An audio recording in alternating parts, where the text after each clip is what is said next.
ஒரு மிகப்பெரிய செல்வந்தர். அவருக்கு ஒரு ஆசை. எப்படியாவது ஒன்று இந்த ஊர் உலகமே பிரமிக்கிற மாதிரி நம்ம கடவுளுக்கு ஒரு ஆலயம் கட்டிடணும் அப்படின்னு சொல்லி அவரும் கிட்டத்தட்ட பல வருடங்கள் யோசனை பண்ணி பல வருடமாக ஒரு மிகப்பெரிய கோயிலையும் கட்டி முடிக்கிறாரு கடவுளுக்காக. கட்டி முடித்ததுக்கப்புறம் கடவுள்கிட்ட போயிட்டு, ஐயா நான் உங்களுடைய மிகப்பெரிய பக்தன். நான் உங்களுக்காக மிகப்பெரிய பிரம்மாண்டமான ஒரு கோயில் ஒன்று கட்டியிருக்கிறேன். நாளைக்கு அதுக்கு நான் கும்பாபிஷேகம் வச்சிருக்கிறேன். கட்டாயமாக நீங்கள் அதில் வந்து கலந்துக்கணும் அப்படின்னு சொல்லி கடவுள்கிட்ட நேரடியாக போய் இந்த மன்னர் சொல்கிறாரு. அதற்கு கடவுள் என்ன சொன்னார்னு பார்த்தீங்கன்னா, ஐயா ஐயா நீ கோயில் கட்டினது எனக்கு தெரியும். ஆனால் அந்த கும்பாபிஷேக தேதி தான் எனக்கு பிடிக்கலை. அதாவது நாளைக்கு எனக்கு இதே மாதிரி, அதாவது உன்னை போலவே மற்றொரு நபர் கோயில் கட்டியிருக்கிறாரு. நான் அவருக்கு அந்த கும்பாபிஷேகத்துக்கு வரேன்னு சொல்லி மனதளவில் வாக்கும் கொடுத்துட்டேன். அதை என்னால் மீறி பேச முடியாது. நீ வேணா நாளை விட்டு மறுநாள் வேணா உன் கும்பாபிஷேகத்தை வச்சுக்கவே அப்படின்னு சொல்லி கடவுள் இந்த மன்னர்கிட்ட சொல்கிறாரு. இதை கேட்ட மன்னருக்கு ஒரே ஆச்சரியம். என்னடா அது, நம்ம இத்தனையா செல்வங்களை செலவு பண்ணி இவ்வளோ பிரம்மாண்டமான ஒரு கோயில் கட்டியிருக்கிறோம். இந்த ஊர் உலகத்திலேயே நம்மளுடைய கோயில் மட்டும்தான் மிக பிரம்மாண்டம். இதற்கு இந்த கடவுள் வரமாட்டேங்கிறாரு.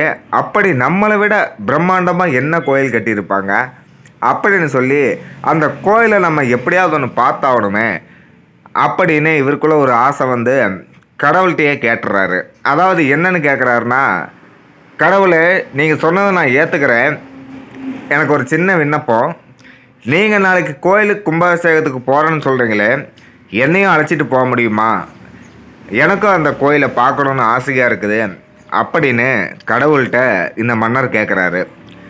இந்த மன்னரோட பேச்சை கேட்ட கடவுள், சரி ஆசைப்பட்டுட்ட, சரி வா 2 பேருமே போயிட்டு வந்துடலாம் அப்படின்னு சொல்லி ஒப்புதல் கொடுத்து 2 பேருமே கிளம்பி போக ஆரம்பிக்கிறாங்க.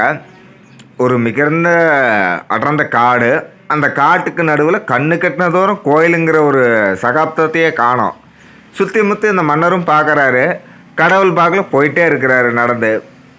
கோயில் தான் பக்கமாக வந்துட்டோன்னு சொல்லி மன்னரும் கேட்குறாரு. கோயில் இது தூரம் போனதுக்கப்புறம் மன்னர் கேட்டே போடுறாரு, ஐயா நம்ம கண்ணு கட்டின தூரம் இங்கே கோயிலில் இல்லையே, நீங்கள் வழி மாதிரிக்கான போயிட்டுருக்கிறீங்களா அப்படின்னு சொல்லி கடவுள்கிட்ட கேட்கும்போது, அமைதியாக வாப்பா, எனக்கு கோயில் எந்த இடத்துல இருக்குன்னு எனக்கு தெரியும் அப்படின்னு சொல்லி இந்த மன்னர் அழைச்சிக்கிட்டு கடவுள் போயிட்டே இருக்கிறாரு. அங்கே பார்த்தீங்கன்னா ஒரு அடர்ந்த ஒரு வனப்பகுதியில் போய் நின்றுறாரு. இங்கே தான்ப்பா இருக்குது நம்ம கும்பாபிஷேகத்துக்கு வந்த கோயில் அப்படிங்கிறாரு. மன்னருக்கு ஒரே குழப்பமாக இருக்குது. என்னடா அது, கடவுளுக்கு என்னாச்சு? இந்த அடர்ந்த வனக்காட்டுக்குள்ளேயே ஒரு கோயில் இருக்குது, அதுவும் அவ்வளோ பிரம்மாண்டமான கோயிலாக இருந்தால் நம்ம கண்ணில் தென்பட்டுருக்கணுமே, நம்ம கண்ணுக்கு எதுவுமே தெரியலையே, ஒருவேளை கடல் கூட வந்தங்காட்டிக்கான நம்மளுக்கு ஏதோ பிரம்மையாக தோணுதா அப்படிங்கிற மாதிரி இவர் சுற்றி சுற்றி பார்க்குறாரு. இவர் கண்ணுக்கு துளி கூட தென்படலை. சிறிது நேரம் சரி, ஏன் கடவுள் கூட வந்திருக்கிறோம், அவர் எந்த கோயிலை காட்டினாலும் சரி நம்ம கும்பிட்டு போவோம் அப்படிங்கிற மாதிரி அமைதியாக இருந்துக்கிறாரு. சிறிது நேரம் கழித்து அந்த கடவுள் இருக்கிற இடத்துக்கு ஒரு முனிவர் பார்த்திங்கன்னா நடந்து வராரு. பூஜை சாமான்களோட கடவுளை பிரார்த்தனை பண்ணுறதுக்கு நடந்து வராரு. கடவுளுடைய அருகில் வந்த உடனே, ஐயா நீங்கள் சொன்ன வாக்கை காப்பாற்றிட்டேங்க. இந்த ஒரு ஏழையின் பேச்சை கேட்டும் நான் அழைத்த ஒரு காரணத்துக்கோசரம் நீங்கள் நேர்லேயே வந்து எனக்கு ஆசி வழங்குறது எனக்கு ரொம்ப மகிழ்ச்சியாக இருக்குது அப்படின்னு சொல்லி கடவுளுக்கு அவர் பூஜைகள் பண்ண ஆரம்பிக்கிறாரு. பூஜைகளெல்லாம் பண்ணி முடித்ததுக்கப்புறம் கடவுளும் அந்த முனிவருக்கு ஆசி வழங்குறாரு. ஆசி வழங்கினதுக்கப்புறம் மறுபடியும் கடவுள் அவருடைய இருப்பிடத்துக்கே கிளம்ப ஆரம்பிச்சிட்றாரு. மன்னருக்கு ஒரே ஆச்சரியம். நம்ம கோயில்னு கூட்டிகிட்டு வந்துட்டு இங்கே இந்த ஒரு முனிவரை பார்க்கறதுக்கோசரமா இவர் வந்தார்.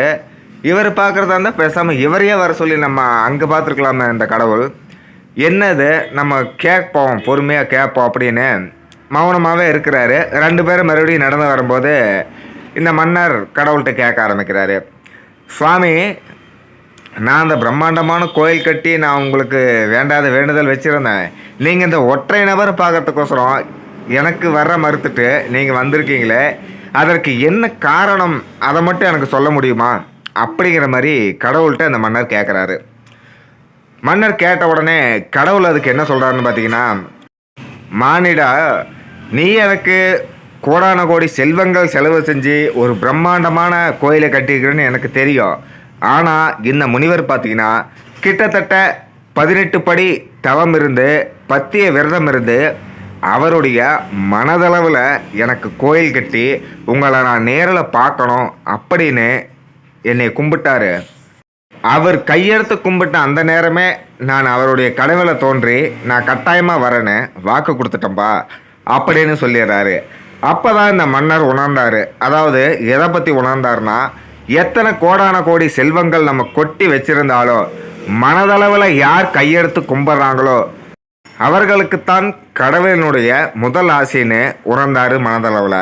அதாவது நீங்கள் கோடி கோடியாக கொட்டி செலவு பண்ணி தான் கடவுளை வழிபடணும்னு இல்லை, மனதார கையெடுத்து கும்பிட்டாலும் உங்களுக்கு கடவுளின் ஆசி கட்டாயம் கிடைக்கும்.